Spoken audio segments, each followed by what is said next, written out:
डाळिंब वाहतूक करणाऱ्या भरधाव पिकअप जीपने समोरून येणाऱ्या दुचाकीस जोराची धडक दिल्याने भीषण अपघात झालाय आणि या अपघातात दुचाकीवरील पती पत्नीचा जागीच मृत्यू झालाय तर मुलगा गंभीररित्या जखमी झालाय। या अपघातात दुचाकीचा अक्षरशः चक्काचूर झाला। हा अपघात मंगळवारी सकाळी 7:30च्या सुमारास घडला। मिळालेल्या माहितीनुसार धनंजय तुकाराम क्षीरसागर वय 50 व सुवर्णा धनंजय क्षीरसागर वय 44 असे मृत पती पत्नीचे नाव आहे, तर ब्रह्म धनंजय क्षीरसागर वय 12 असे गंभीर मुलाचे नाव आहे।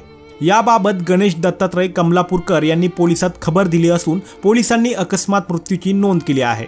धनंजय क्षीरसागर हे बँक ऑफ महाराष्ट्र शिरभावी शाखेत कॅशियर होते। मुलगा ब्रह्म हा यशवंत हायस्कूल शिरभावी येथे 5वीत शिक्षण घेत आहे, तर पत्नी सुवर्णा क्षीरसागर घरी टेलरिंगचा व्यवसाय करत होत्या। धनंजय क्षीरसागर हे मंगळवारी सकाळी 7:30च्या सुमारास दुचाकीवरून पत्नी सुवर्णा व मुलगा ब्रह्म यांना सोबत घेऊन निघाले होते। वाटेत चिंचोली नजीक पेट्रोल पंपानजीक इंगळे वस्ती समोर शिरभावी रोडकडून भरधाव येणाऱ्या पिकअप जीपने क्षीरसागर यांच्या दुचाकीत समोरून धडक दिल्याने हा भीषण अपघात घडला।